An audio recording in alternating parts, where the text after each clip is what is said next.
The power sweep actually is the lead play in our offense. Tell the tackle to take the defensive end if he's over him. If he's not, you drive down the first man who is inside. Fullback, you tell him to take the first man outside the offensive tackle. No one shows. Go right by them and field inside. If the YN has the linebacker taken out, he cuts inside. If the YN has the linebacker in, he comes all the way around. So look at this play. What we're trying to get is a seal here and a seal here, and try to run this play in the alley.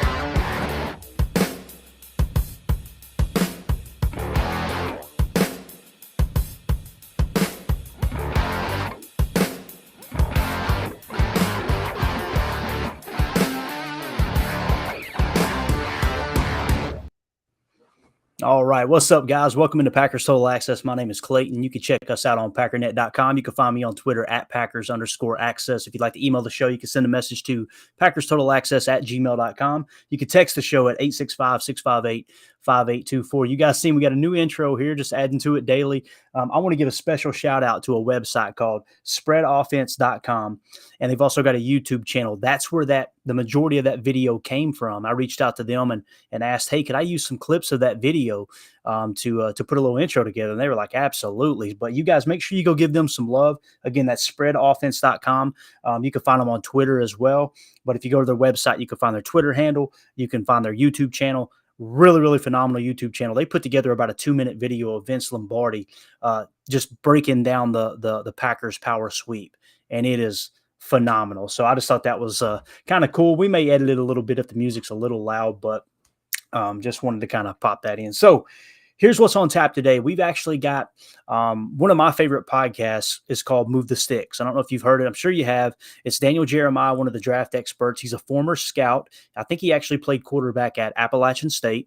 That's fairly close to where I live, actually. Over here, Appy State is kind of legendary. They're the quote-unquote giant killers. I think they beat Michigan one year. Then last year they had a big upset when College Game Day was in town.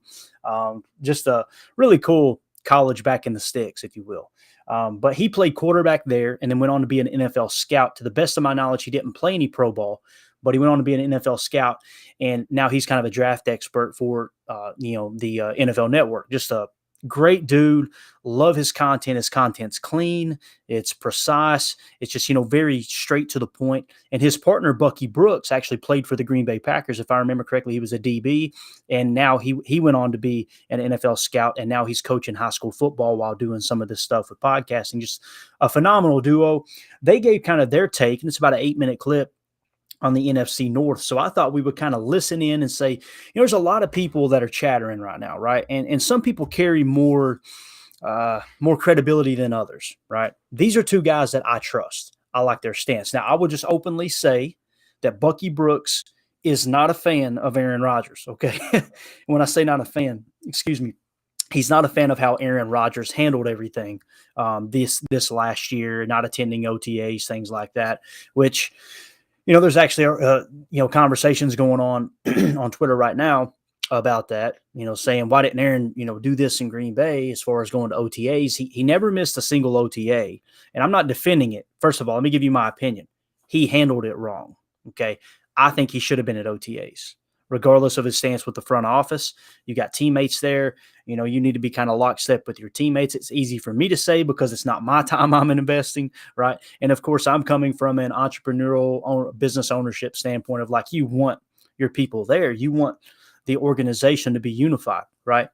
But from his standpoint, this started when they drafted Jordan Love. Obviously, when the pandemic hit, there was no OTAs.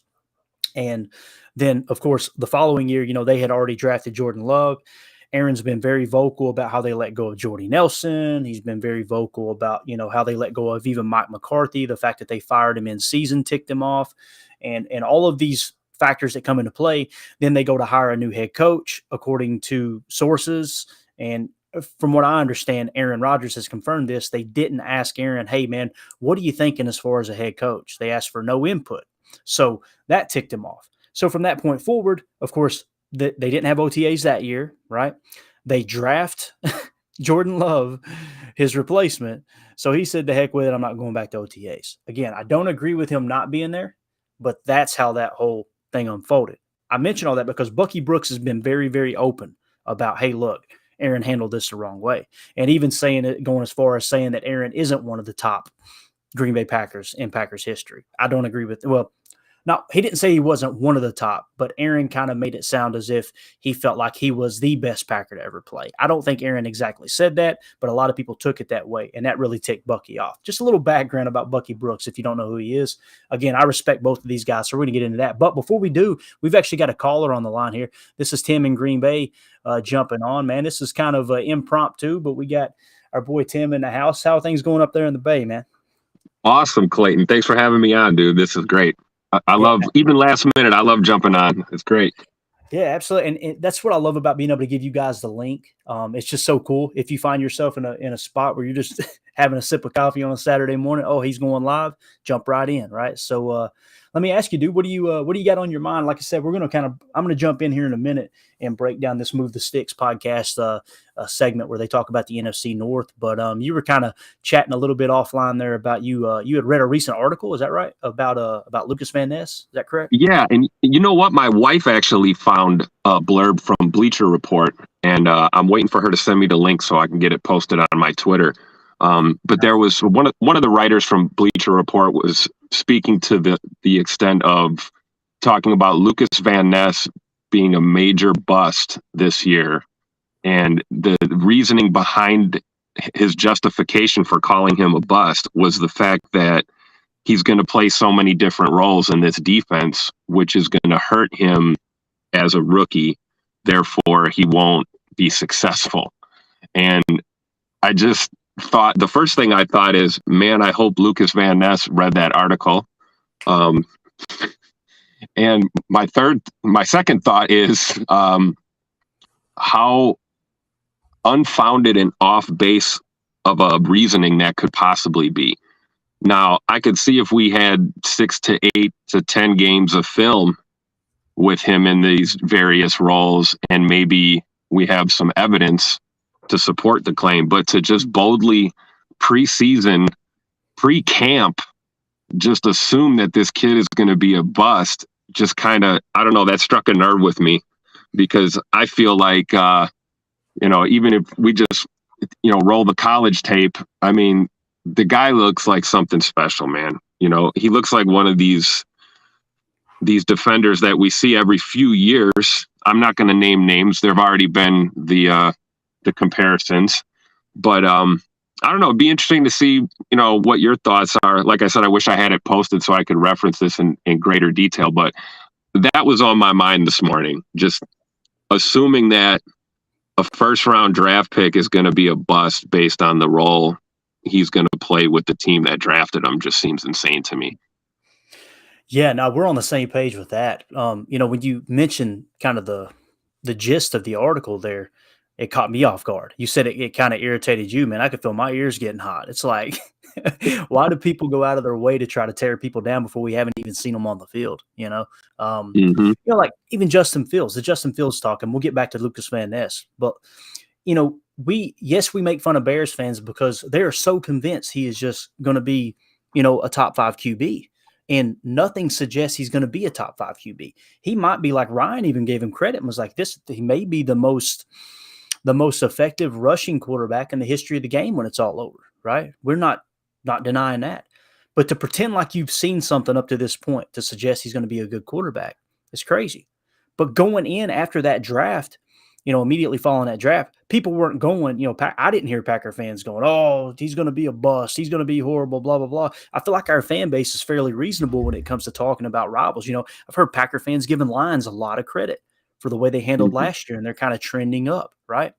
But for whatever reason, people want to attack the Green Bay Packers and suggest someone's a bust before we even see them on the field.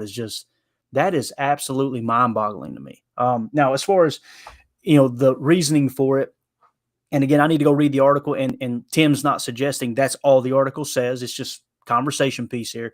I'd like to get in there and read it, but to suggest he's going to be a bust because he's going to play all over the line is just crazy. Like, first of all, people have done it, right? And all defenses are a little bit different. If you guys haven't listened to the Playmaker podcast, or I'm sorry, the Play Caller podcast, it's phenomenal 5-part series. Have you heard that yet, Tim? No, that's on my notes from the other night. I got to rewatch some other pods, and there's some other things I got going, but that's on my list. I got sidetracked last night. I was watching the quarterback on Netflix. Yes, so it's good, dude. I was bombarded with that. But no, I want to get to that. That play callers looks phenomenal. Bro, it is like I'm almost convinced NFL Films is involved with it. That's how good it is. It literally just tells the entire story of the Shanahan tree.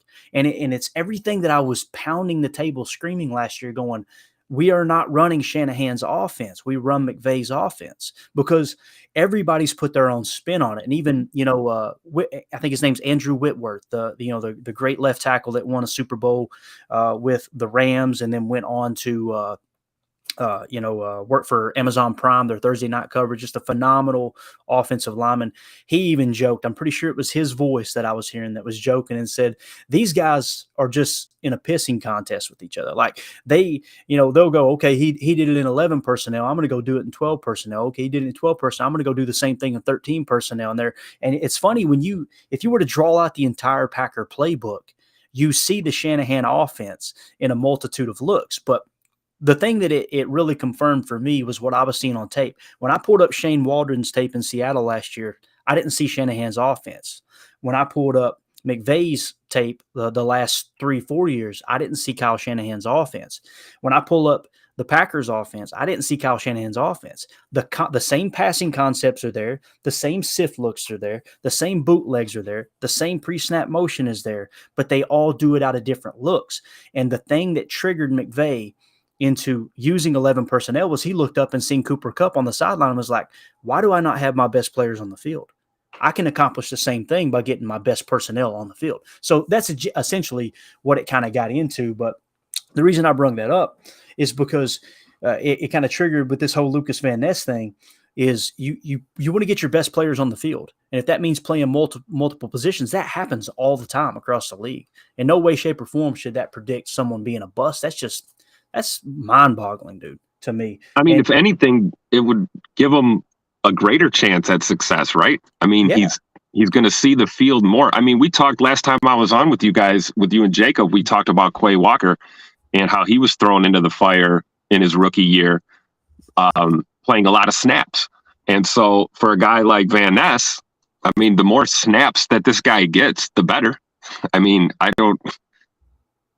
And looking at his size and stature and athletic ability, I mean, he could probably play anywhere on that defense other than maybe corner. So, yeah. I mean, I don't know. I think a lot of it comes with the territory as Packer fans, as you know. I think, the rest of this league, you either love the Green Bay Packers or you love to see the Green Bay Packers lose. That's exactly just right. How people are. And I get it, it ain't easy being the greatest organization in the history of pro sports. You're going to have a lot of haters. So, I mean, I understand, but I'm just looking forward to this season, man, for so many reasons. But, I think Van Ness is going to be the real deal. And of course, like we said at the beginning, only time will tell. We need to see, preseason will be interesting. Get some simulated live speed type of reps. And then going into the first quarter of this season, we'll see what's up with Rashawn, how soon he's going to come back and play a major role. But I think there's a lot of opportunity for Lucas Van Ness. And I don't care if it's inside, edge, whatever. I mean, put him on the nose, whatever. Like, let the guy play. let the guy play, let the kids play. That's what I said. I said that 3-4 months ago. Let the kids play. Absolutely. And, he actually played a little nose. When I say nose, he wasn't lining up there to control two gaps, but there was one play in particular where he took a double team to the right, shedded it, and made a tackle as the quarterback tried to kind of scramble up the middle as he, left that void. That was in college, of course, but yeah, he's been all over the place. And, it's always, you hit the nail on the head. They're trying to find ways to just discredit someone with the Green Bay Packers before they even have an opportunity to prove their worth. They did it when he was drafted. If you remember, Tim, as soon as he drafted, what did we hear? He didn't even start. He didn't even start. And all it took was 45 seconds worth of research to look into Iowa and how their program operates, that the older players, the senior players start, meaning they go out there and they play that first snap, and then bang, here comes in the rotational guys, and you got your true players. Whether you agree with how they do that or not, Iowa had a pretty darn good defense. If it wasn't for their offense stinking the joint up, they would be a lot better football program. But hearing some Iowa podcasts that I dipped into, it's funny hearing how the coach, I believe if I understood correctly, he's got a family member, maybe even his son, running the offense, so he won't let him go, but he's kind of focused on the defense, the head coach is, and they got a phenomenal defense, obviously. But yeah, that's again, I haven't read the article, but just the premise, the basis of that article sounds silly, because you're gonna want to put fresh legs in there and guys that can play all over the line. What I've seen with Lucas Van Ness, he has the speed to play the edge. He has the strength to play inside. He has the quickness to disengage with blocks and make those tackles. Like I talked about him covering the edge on a read option and getting inside to make a tackle. I showed you about it was either a 0 or a 1 tech. And to me, there's not much difference between a 0 and a 1, because typically the way the line's shaded, whether you're playing an over or under, that's kind of determining how you're lining up. If you got the strength to play inside and control two gaps, disengage and make a tackle, then, and again, this is all college. We all understand that. I'm just saying, if people are going to tell me I don't have the right to get excited about a prospect, then I'm damn sure going to tell them they don't have the right to call them a bust before they even step on the field. You know what I mean, Tim? So exactly. Especially considering the fact that, like you just said, we can go to the college tape and you can see the versatility in his game already. So there really is no basis for I guess I understand I'll put quotations up, logic behind it. On the surface, maybe. But, this guy looks like he's built for it, man. And I'm not claiming to be an expert on judging talent or whatever, but, I just can't wait. That's all I got to say, because at a certain point in time, we're going to have that evidence. We're going to have game film, at NFL speed. We're going to see him dealing with, these NFL offensive lines, and we're going to have a good barometer for the trajectory that he's going to be on. So I just think it's crazy to assume anything at this point. Us as fans, we're going to assume the best. We love our players. Once a Packer, always a Packer. We always say that. So, if you're wearing that green and gold, we're going to ride or die with you. So we're a little bit biased, but I still think that we've got to let this play out a little bit. And then I'm not one for pulling receipts, as they say. It's not about being right or I told you so. But I think there's nothing wrong with looking at your rookies with a positive, mindset. I really believe that. Like you mentioned Justin Fields. Bears fans have been doing that with Justin Fields for 3 years now, despite what they've seen. So I get it. Time will tell. Camp is right around the corner. It's gonna be a hell of a season, man. I got a feeling. It's gonna be exciting, man. Well, we don't know how it's gonna unfold. I'm with you though. The closer we get to the season, I'm feeling a little bit better about it. I just love it. Keep the doubt rolling in. Keep it rolling in. I love it, because all it's going to do is light a fire under that team. It's going to light a fire under Matt LaFleur, and I'm telling you, it's going to be a whole different feel, because in the past it was like, I don't know how you felt, Tim, and I'll let you go after this. When we won a game with Aaron Rodgers at the helm and everybody expecting us to just win 13 games magically every year, I would lean back and go, "Phew, glad we won it." Rather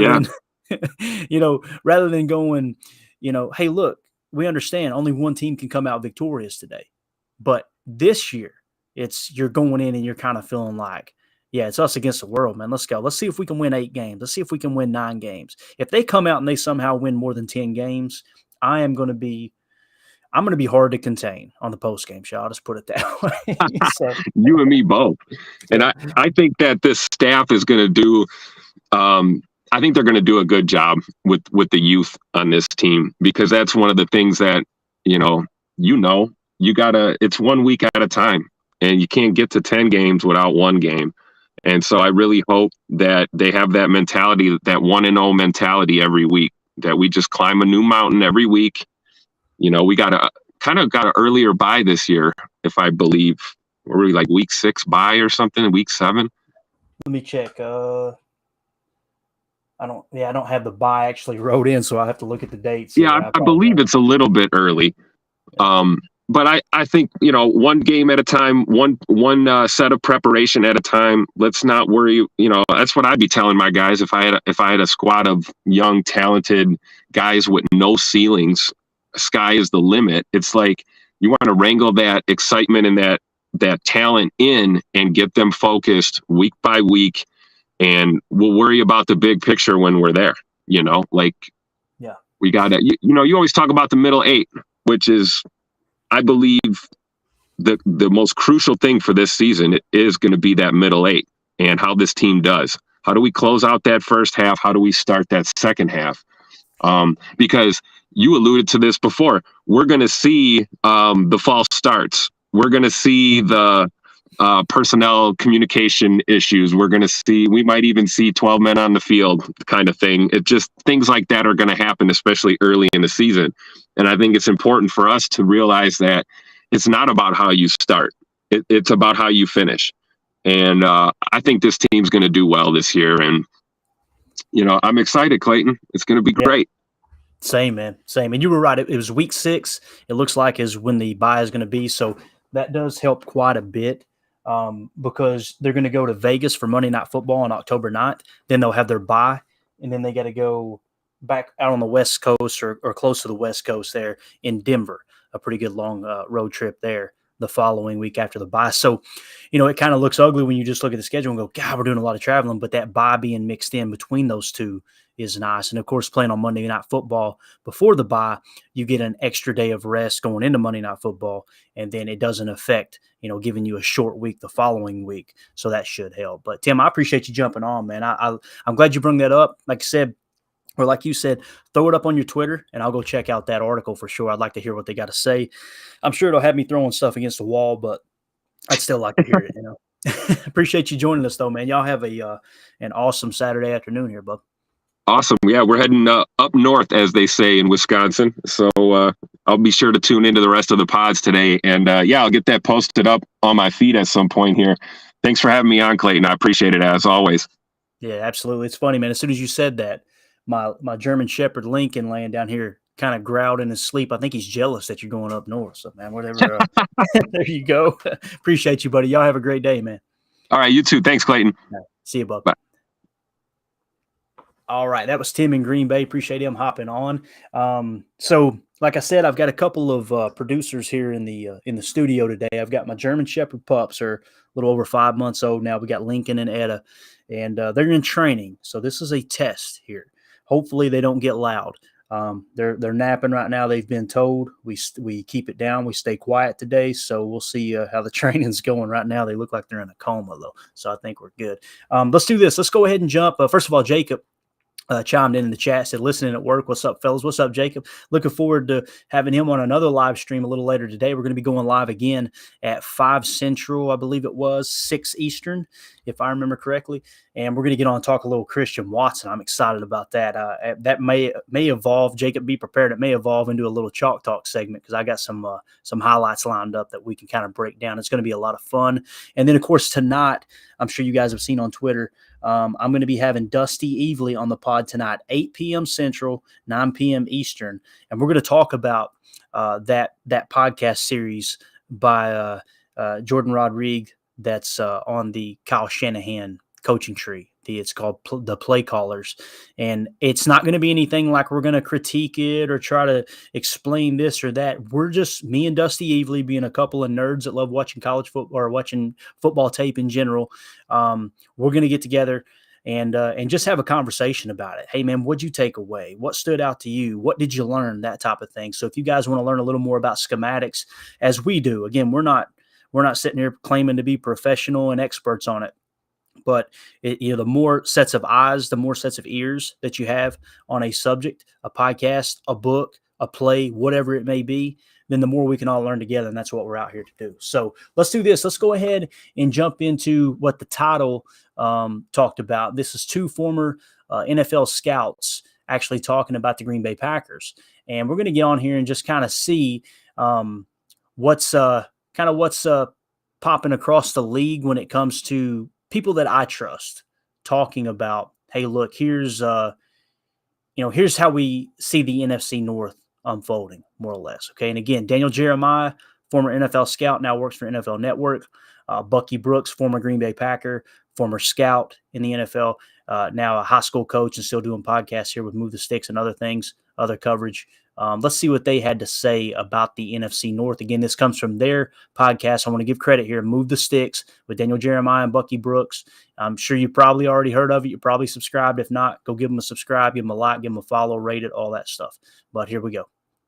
Hit you on here, and we're going to have a little bit of an abbreviated episode today. But NFC North, and this is not just to placate Nabil here, but I know you've done some work on this division and how you see it looking as we head into the fall. I have not seen what you wrote, so I've jotted down the order. This is so early, but the order I think this thing ends up finishing up. I'm curious to see how far apart we are. What do you got? Okay, so in this, I feel like there's been this black cloud over Green Bay because they lose Aaron Rodgers and everyone's like, oh my God, what are they going to do? Mm-hmm. Yeah, Jordan Love is not Aaron Rodgers, but this is a really good Packers team.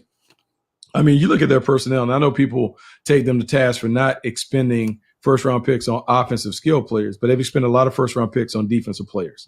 You go back, I think, in they'll try maybe 8 first-round picks on the defensive side of the ball, like DJ. So in my mind, when the Packers head into this season, Matt LaFleur has to acknowledge that this team is different than the previous teams that he coached. He can lean into playing more complementary football, more situational football, where maybe the defense leads the way. So a lot of pressure is on Joe Barry to make sure this defense plays well. But DJ, they run the football. They got young pieces in Christian Watson and those things. And Jordan Love just got to hit the layup. He makes the plays. I believe this team can win the division all over again, because as much as I love what Detroit has done, I still have questions about their defense. Minnesota had a ton of turnover, where it's like Justin Jefferson and who else on offense. And then with Chicago, there's a lot of buzz and excitement about Justin Fields. But at the end of the day, he's going to have to throw it well enough to get people out of the box. And can he do that with the weapons that they have? Yes, DJ Moore is there, Chase Claypool. But can they do enough on offense? And really, I don't know if they've had enough on defense. So to me, it's Green Bay and Detroit, and then it's a gap. And then Minnesota and Chicago continues to bring up the rear.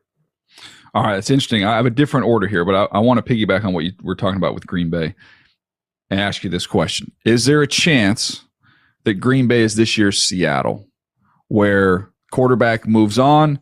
We assume the team that got the Hall of Fame quarterback is going to explode and take off, and we assume it's going to be a nightmare scenario for the team that just lost the quarterback. Is there a chance that this Green Bay team has a bunch of young emerging players that we get excited about like we did with Seattle last year? Well, yeah, you can say addition by subtraction maybe, because Aaron Rodgers is doing stuff in New York that he didn't do with Green Bay. He's really invested in the young guys in New York. You've seen him be around him. You've seen him take him to games. He's done all of the good stuff in New York. He didn't do that last year with Christian Watson and those guys. Well, now what happens is you have Jordan Love, who probably had to throw to those guys last offseason, had to work with them some on scout team and those things. There may be a better synergy and connection between Jordan Love and the young playmakers and pass catchers on the perimeter. That right there is going to bode well for Matt LaFleur. Really, the key to me is not even the quarterback. The key to the Packers' success is Matt LaFleur. How does Matt LaFleur handle, okay, I don't have a 4-time MVP. Does he have the ability to flip his mind in terms of the way that he plays? Because great coaches, they can hit you with a few different styles. Does Matt LaFleur have the capacity to change his offensive approach based on what he has to complement what should be a defense that is much better than their offense this year? No, it's going to be a lot of pressure on him. It's going to be different for him for sure, but I think in some ways it might be invigorating a little bit. Getting a chance to work with Jordan Love. It should be. It should be. It should be. If we're all aligned, because you know this, DJ. If I'm your coach, you're the general manager.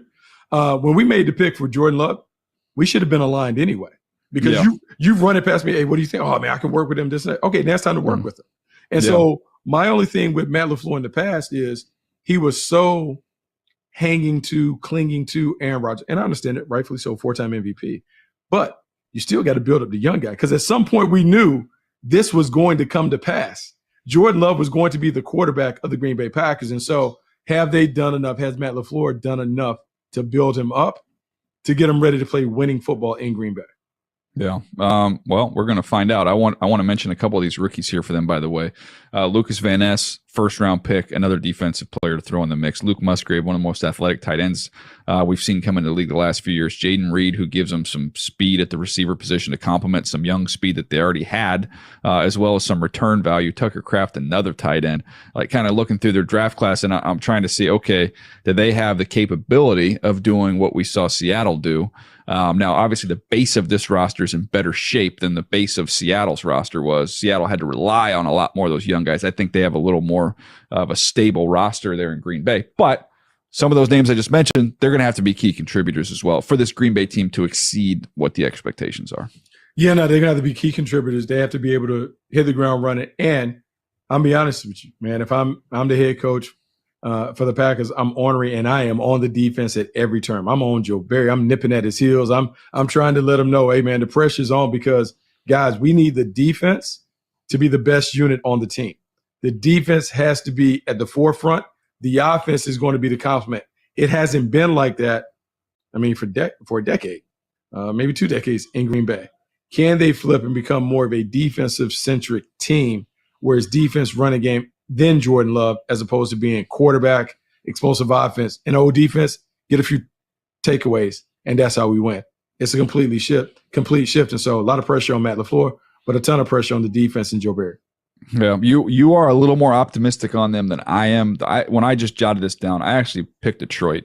I just think Detroit, and you talk about the defense and the holes. The defense got better, and you talked about it on the pod how they figured things out. They changed how they played. They got better as the season went along. They added some nice veteran pieces into that mix as well. Those young guys going to year 2, I think, take a leap. They were already good as first-year players. I think they get even better in year number 2. I like the continuity of quarterback and play caller on the offensive side of the ball. So I'm in on Detroit. I have Minnesota second, just because of, Kirk Cousins. I just know more what I have there, for better or for worse. I know what I have with Kirk, whereas with Jordan Love, it's a TBD. So I had Detroit, Minnesota, Green Bay, Chicago. The one thing I feel like, I'm hopeful for Chicago that they're going to get things going. They still feel like that's clearly the 4th team in this division.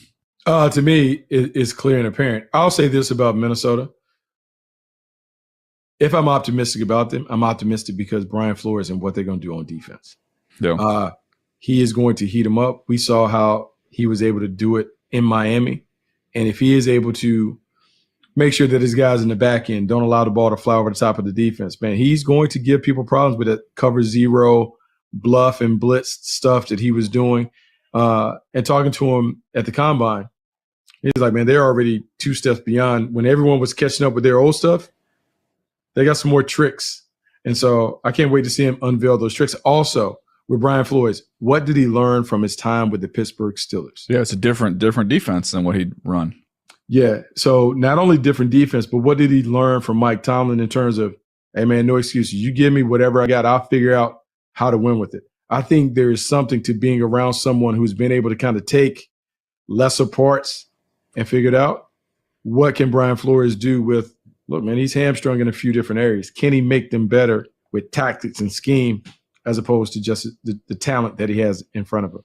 Yeah, it's going to be an interesting division, and you look at what they do on the defensive side of the ball, as well as, can this offense take another step? A nice job there with Kevin O'Connell last year. Can they continue to progress and move forward? That'll be interesting to see there with the Minnesota Vikings. Our next episode, Buck, coming up later this week.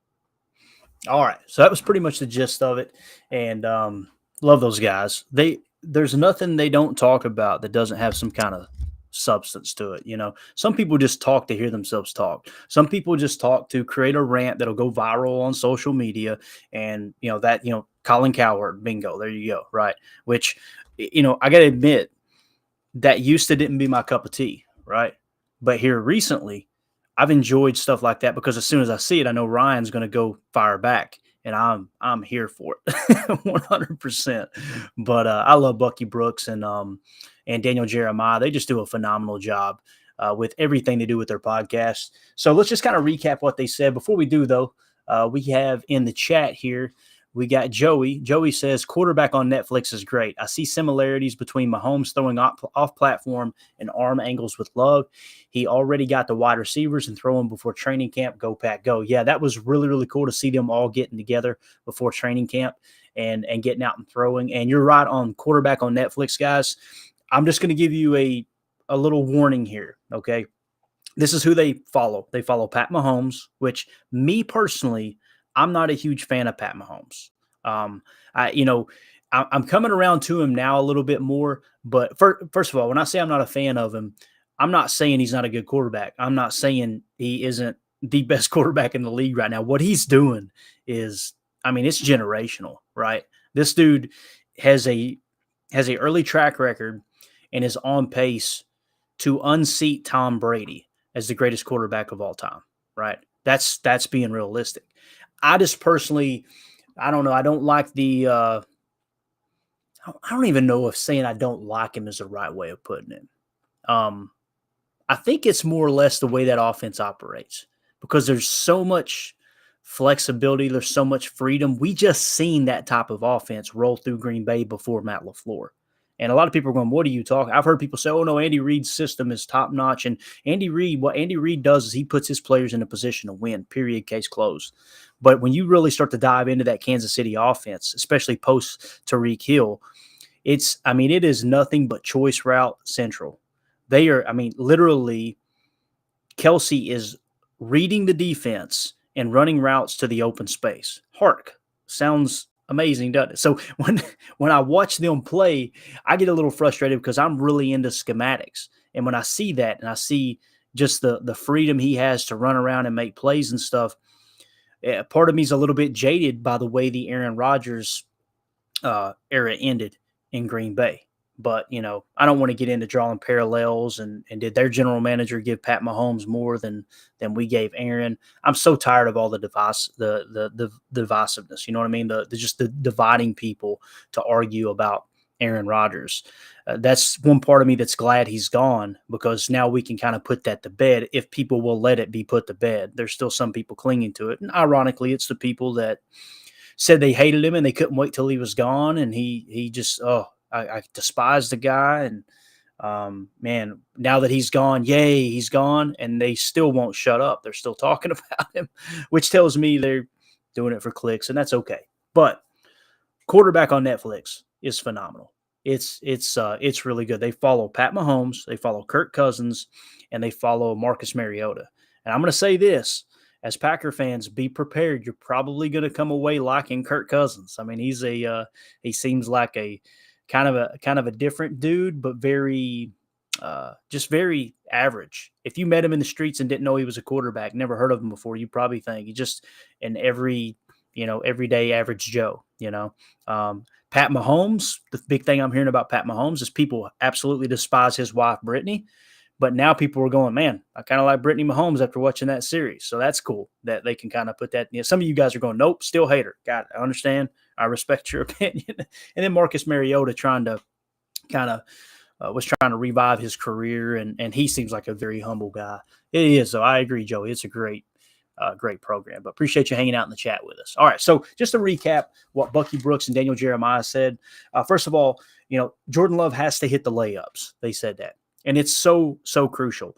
This scheme, and you've seen it all year. As I was going back through these Christian Watson plays that we're going to break down later, me and Jacob can get on and have a Christian Watson podcast. Like I said, 5 Central, 6 Eastern.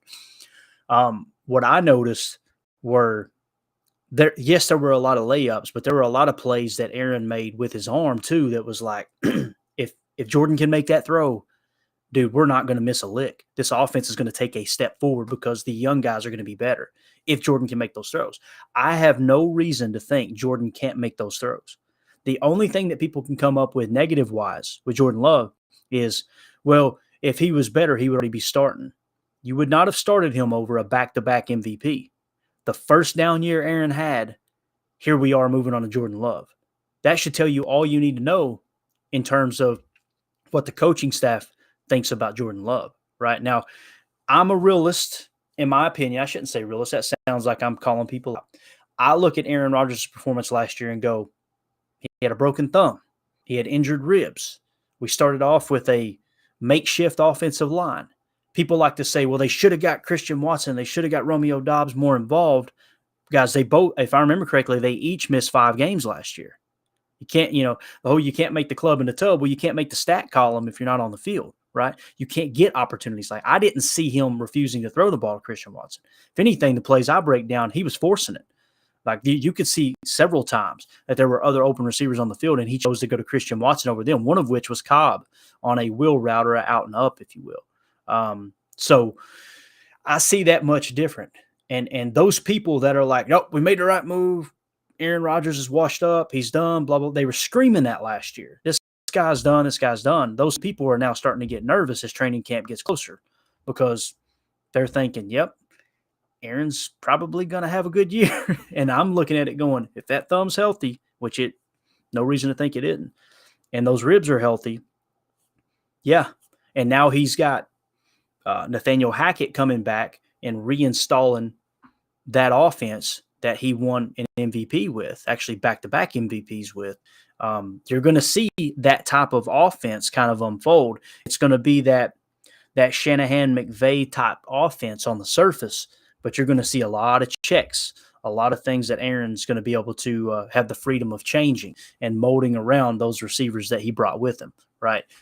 So, again, I don't want to turn it to an Aaron Rodgers podcast, but, yeah, I'm of the opinion that the injuries played a huge role, along with the receivers leading the league in drops. People forget that, and it's important, guys. You hear me talking up Christian Watson. You hear me being excited about Romeo Doubs. You hear me fanboying over Jaden Reed and Luke Musgrave, right? But if they come out this year and lead the league in drops, and we have injuries on the offensive line, I'm not going to sit here and pretend like Jordan Love can carry this team right now. Now, let's hope that doesn't come to that.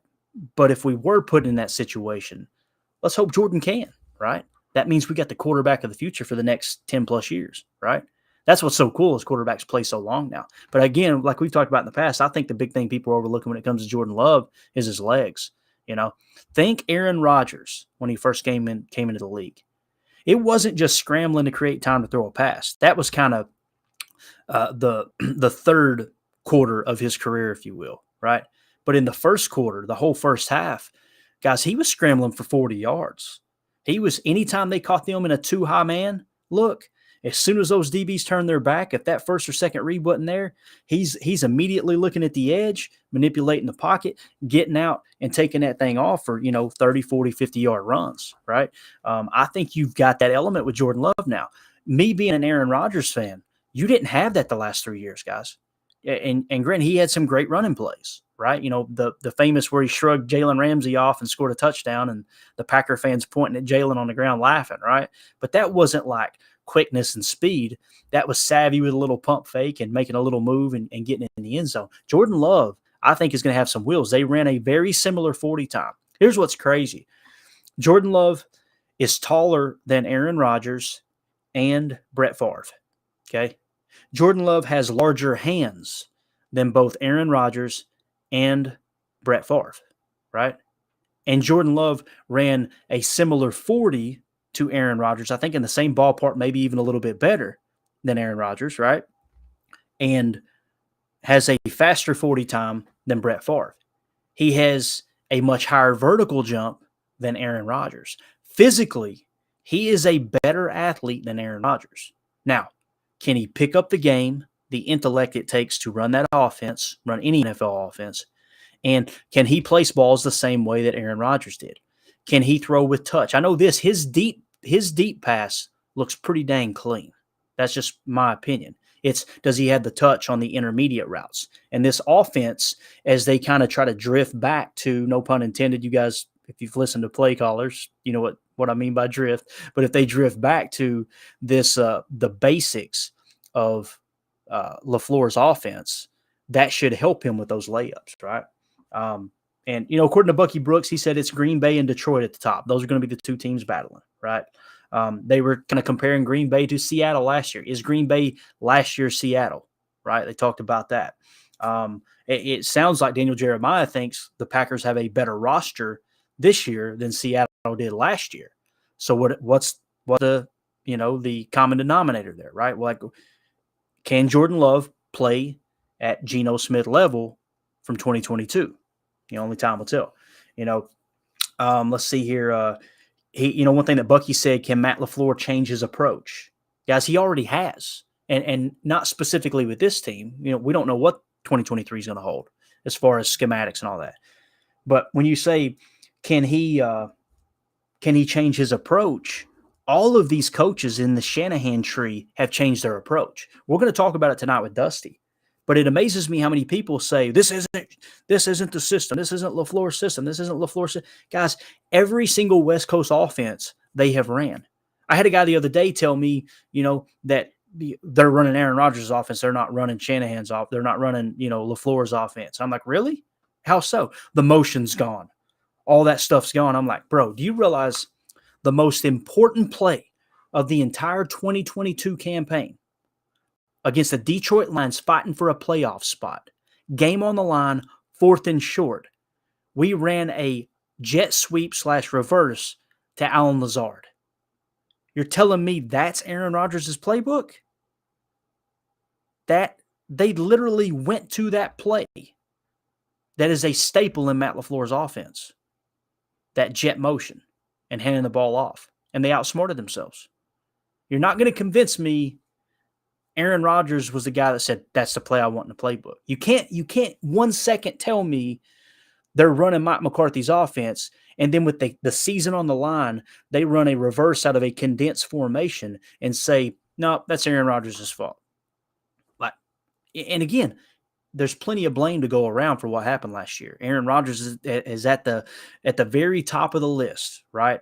He's in the top 3 to 5 reasons why we struggled last year. He had a down year. He did not carry the team. But, one of the plays we're going to break down with Christian Watson right out of the gate was a jet sweep that they handed off against the Patriots, right? Scored it. I think that was his first touchdown of his career. But we're running Aaron Rodgers' offense. Like, I want people to learn alongside us and get this, because we look silly when we just make stuff up and throw these assumptions out there. And I'm telling you right now, if Jordan Love struggles, those same people are going to do it to Jordan Love. They're going to think of every reason why that it wasn't their fault. They didn't predict that, right? The truth matters.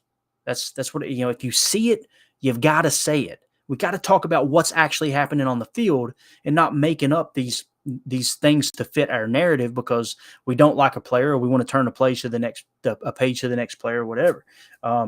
Because there's going to be people that root against Jordan Love, man, and we need to call them out. That's why I was calling down some of the Aaron Rodgers hate last year. Like, come on, guys. The dude had 1% higher completion percentage before the thumb injury than his average career-wise. He was at 67% before the thumb injury. His career average is 66%. And then he injures his thumb, the percentage drops all the way down to 61%.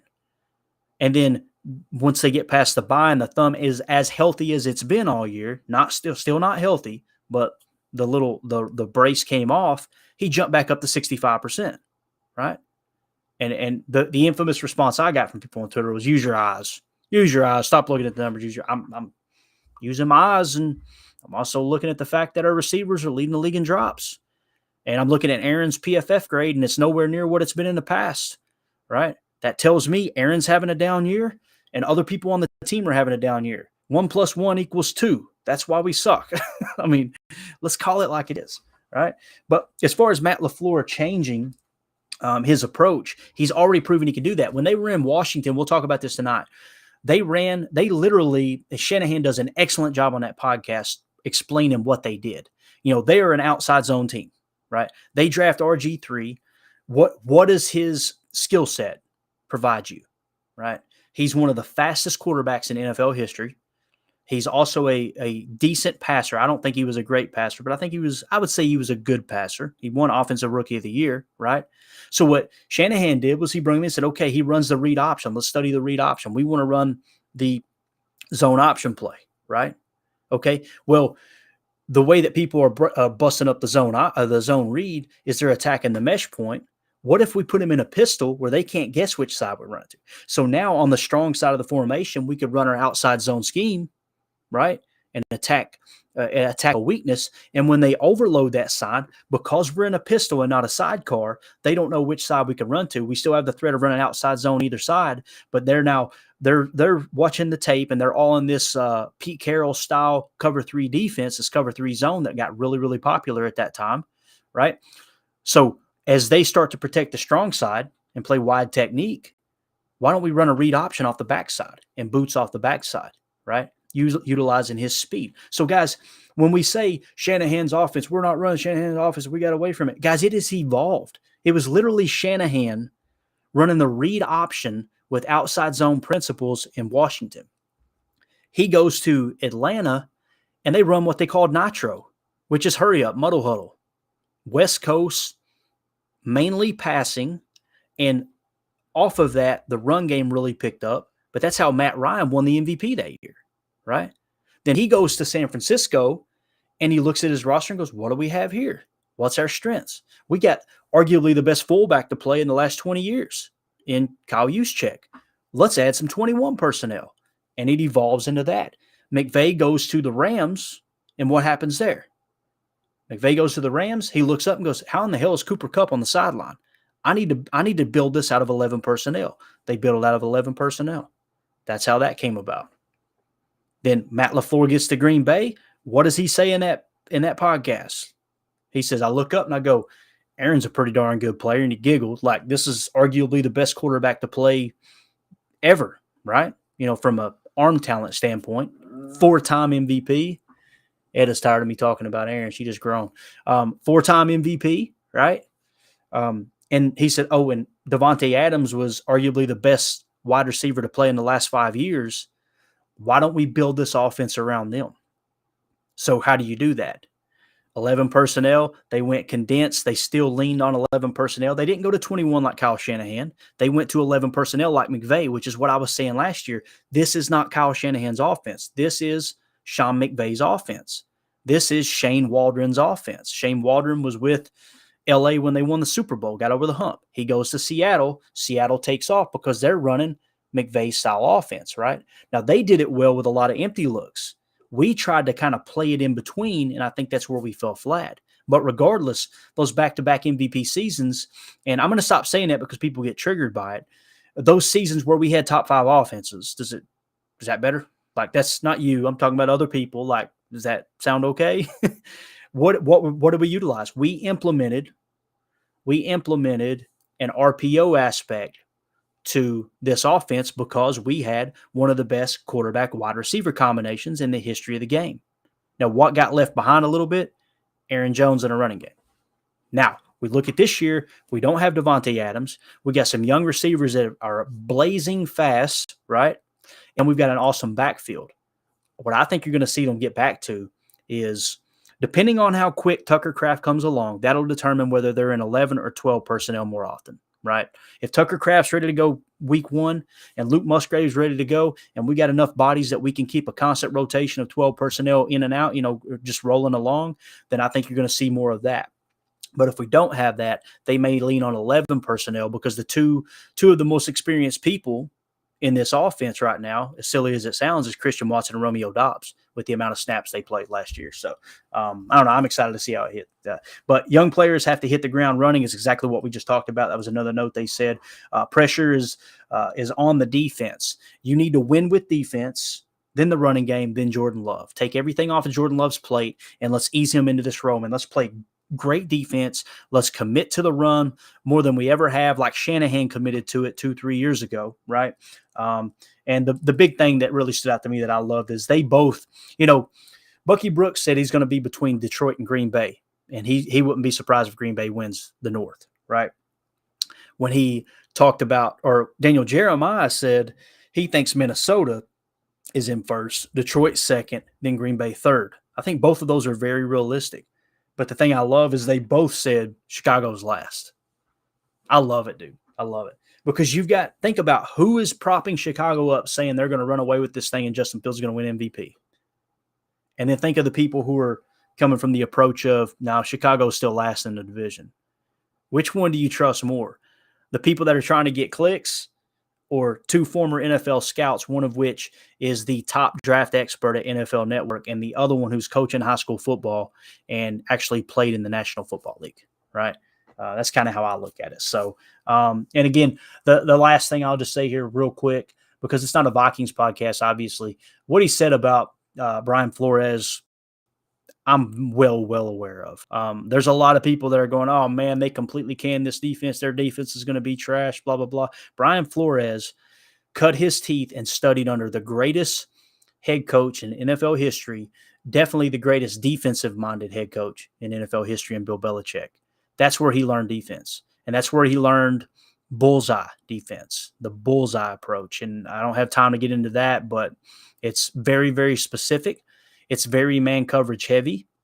But then last year, what did they talk about? Who was he with last year? As an assistant, he was with the Pittsburgh Steelers. Totally different defense. So he's got to study under two of the greatest defensive head coaches in NFL history, in Bill Belichick and Mike Tomlin, right? Now, what he showed on tape in Miami when he was the head coach was a lot of cover zero, a lot of bluff, a lot of blitz, that type of thing, right?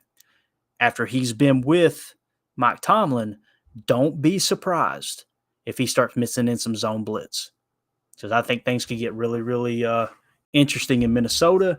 And again, this isn't a Vikings podcast, but for those people who are just riding off the Vikings defense as though because they got rid of a lot of players, they're going to be trash. Players win them, coaches lose them. I say that all the time, right? And I understand that completely. But you're talking about a guy who's one of the best defensive minds here recently, and even in some spots where you didn't have the players to perform at that level. Miami. Name one defender in Miami that Flores had.